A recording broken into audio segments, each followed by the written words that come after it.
I have proof that Kate's been stealing from us. Amanda's voice rang through the conference room, making every head turn toward me. I sat frozen, staring at the spreadsheets she'd dramatically thrown onto the table. My in-laws, who moments ago had been casually discussing quarterly reports, now looked at me like I was a stranger. My name is Kate Anderson, and at 34, I was watching my sister-in-law destroy the reputation I'd spent 8 years building in our family's manufacturing business. I'd joined the company right after getting my MBA, helping transform my father-in-law's struggling factory into a modern, profitable enterprise. These numbers don't add up, Amanda continued, pointing to highlighted sections. I've been tracking discrepancies for months, small amounts at first, but they've grown. All traced back to Kate's department. I tried to speak, but my father-in-law, Richard, held up his hand. Let Amanda finish. The trust in his eyes, trust that had taken years to earn, was already clouding with doubt. My husband Mike, usually my strongest supporter, sat silently, his face unreadable. Amanda had always been his baby sister, the family princess.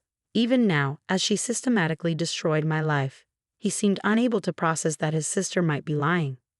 Over $200,000 missing, Amanda declared, her voice trembling with fake concern. I didn't want to believe it at first, she's family after all. But the evidence is clear. I finally found my voice. This is ridiculous. I haven't stolen anything. Those numbers are fabricated.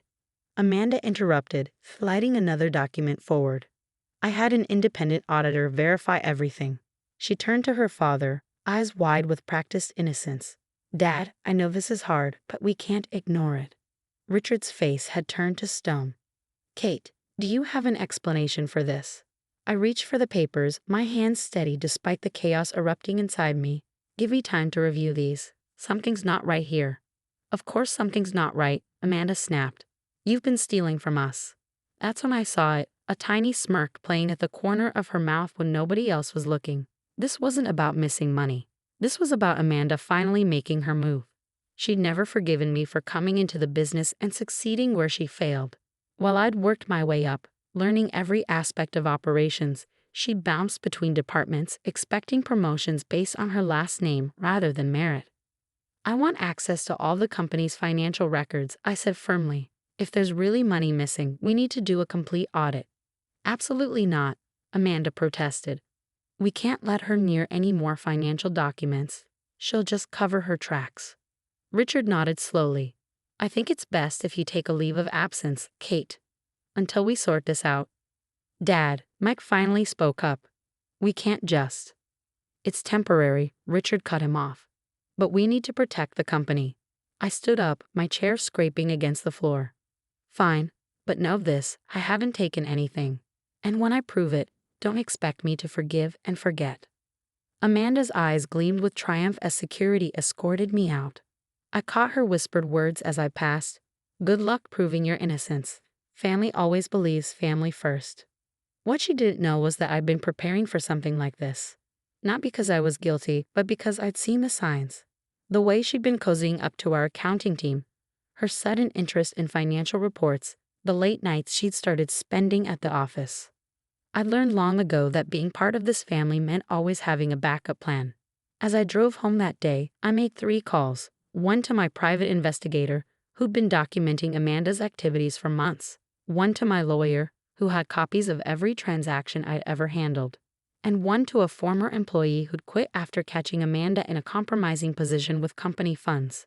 Amanda thought she'd won, using the family's trust against me, but she'd forgotten one crucial detail. I hadn't survived 8 years in this business by being naive.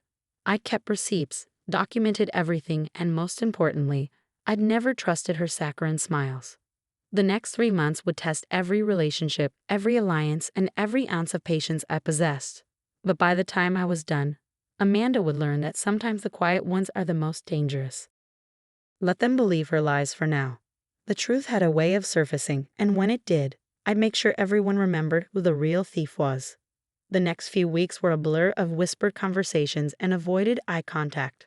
Mike tried to straddle the line between supporting me and keeping peace with his family, but I could see the doubt eating at him. Just explain where you were when these transactions happened, he pleaded, not realizing he was falling into Amanda's trap. The worst part wasn't the accusation, It was watching how quickly everyone accepted it. Years of Christmas dinners, family vacations, and late nights helping with business crises meant nothing once Amanda pointed her finger. But I wasn't sitting idle. While they thought I was at home, wallowing in shame, I was building my case. My PI, James, had been thorough. Your sister-in-law's been busy, he said, sliding a folder across my kitchen table. Very busy. The photos showed Amanda meeting with someone I recognize, our former IT manager who left abruptly 6 months ago. She's been seeing him regularly, James explained. Always at the same cafe, always with her laptop. I nodded, pieces clicking into place. Can you get access to their conversation? Already did. He pulled out a transcript. They're not as careful as they think. Your sister-in-law's been planning this for months. She needed his help to access the financial systems. Meanwhile, my lawyer had uncovered something interesting in the company's recent transactions. Small amounts had indeed gone missing, but not during my shifts. They disappeared during late-night hours when Amanda was supposedly working overtime. The former employee, Sarah, finally agreed to meet me. We sat in a quiet diner, far from the company's usual haunts. I should have spoken up sooner, she said, fidgeting with her coffee cup. I saw her transferring money last year, but she caught me watching. Threatened to ruin my career if I said anything. And now? Sarah smiled grimly. Now I'm working for your biggest competitor. They can't touch me. I'll testify if you need me to. I was building a solid case, but Amanda had one advantage: time. Every day I was away, she embedded herself deeper into the company's operations. She'd even started moving into my office, according to my remaining allies in the building. The breaking point came when Mike found Amanda's evidence in his email. Look at these transactions, he said, showing me his phone. Kate, these have your signature. I took one look and almost laughed. Those aren't my signatures. Look closer. He squinted at the screen. They look real. Check the dates, I said quietly. According to these, I was authorizing transfers while we were in Hawaii for our anniversary. Remember that week? No phones, no laptops. Mike's face paled. For the first time, real doubt crept into his expression. Not doubt about me, but about his sister's accusations. Why would Amanda? He started, then stopped. She wouldn't. She would, I replied. And I can prove it. That night, I laid out everything for Mike. The photos, the transcripts, Sarah's testimony. He sat in stunned silence, looking at years of his sister's careful manipulation. I'll talk to Dad, he said finally. We need to stop this. No, I said firmly. Amanda needs to reveal herself, and I know exactly how to make that happen. I called an old college friend who now worked for the SEC. Those transactions you flagged? I asked. I think it's time for that audit. 2 days later, the SEC announced a routine investigation into the company's finances. I watched from home as Amanda's carefully constructed plan began to unravel. First, she tried to delete evidence, not knowing we'd already backed up everything. Then she attempted to pin more accusations on me, but the dates didn't match. Finally, she made her biggest mistake. She tried to access my old computer to plant false evidence. What she didn't know was that every keystroke was being recorded, every file transfer logged, and every desperate attempt to cover her tracks was being documented. Mike called me late one night, his voice tight. Kate, you need to come in tomorrow. The SEC found something. She's not handling it well. I smiled, thinking of the file hidden in my desk drawer. The one piece of evidence I've been saving. Tell everyone I'll be there at 9 a.m. sharp. It's time we had a family meeting. Amanda thought she won by playing the family card, by being the trusted daughter while painting me as the outsider. But she'd forgotten something crucial. Trust isn't about blood relations. It's about actions, integrity, and truth. Tomorrow, everyone would learn exactly what kind of person Amanda really was. And more importantly, they'd learn never to underestimate the quiet one who kept receipts. The next morning, I walked into the conference room like I'd never left. Amanda's face went from smug to shocked as I took my old seat, placing a single USB drive on the table. What is she doing here? Amanda demanded, looking frantically at Richard. She's not supposed to be anywhere near the company during the investigation. Richard looked tired, older than his 60 years. The SEC investigation had taken its toll. Let her speak, Amanda. After what they found yesterday, we owe her that much. I connected the USB to the projector, pulling up a series of files. 3 months ago, I sat in this room and listened to accusations that destroyed my reputation. Today, we're going to watch a different story unfold. The first video played security footage of Amanda meeting the former IT manager. Their conversation, captured by my PI's excellent audio equipment, was damning. They discussed accessing the financial systems, creating false trails, even the exact amounts they framed me for stealing. Amanda jumped up. "This is edited. She's trying to."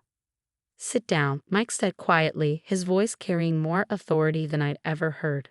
"Watch." The next file was a series of bank statements, Amanda's personal accounts showing deposits matching the missing amounts. Then came Sarah's sworn testimony, backed by photographs and timestamps. "You planned this for months," I said, turning to face Amanda. "You thought if you discredited me, you'd finally get the recognition you felt you deserved. But you forgot something crucial. I learned this business from the ground up. I know every system, every protocol, and most importantly, I know how to protect myself." Amanda's composure cracked. "You don't understand. I deserved that promotion. I'm family, real family. You're just some outsider who married in and took everything that should have been mine." The room fell silent. Richard stood slowly, his face ashen. "Amanda, what have you done?" "What I had to," she screamed. She came in with her fancy MBA and her perfect ideas, and suddenly nothing I did was good enough. "Dad, you used to be proud of me." "I'm still proud of you," Richard said softly, "but right now, I'm also deeply disappointed." The SEC investigators chose that moment to enter. They had everything they needed: the proof of embezzlement, the falsified documents, the conspiracy with the IT manager. Amanda's face crumpled as they began reading her rights. As they let her out, she turned to me one last time. "I hate you," she spat. "You've ruined everything." I shook my head. "No, Amanda, you did that yourself." The aftermath was quieter than I expected. The company survived, though our reputation took a hit. Richard insisted on a public statement clearing my name, and the board voted unanimously to reinstate me with a promotion. Mike struggled with his sister's betrayal, but our marriage emerged stronger. "I should have trusted you from the start," he said one night. "I'm sorry." "You were caught between your sister and your wife," I replied. "But next time, remember who keeps the receipts." 6 months later, I sat in my new office, the one with the corner view that Amanda had always wanted. The company was thriving under new financial controls I'd implemented. More importantly, the family was healing. Richard stopped by my office one afternoon, looking more like himself. "I've been thinking," he said, settling into a chair. "We need to make some changes to the company structure.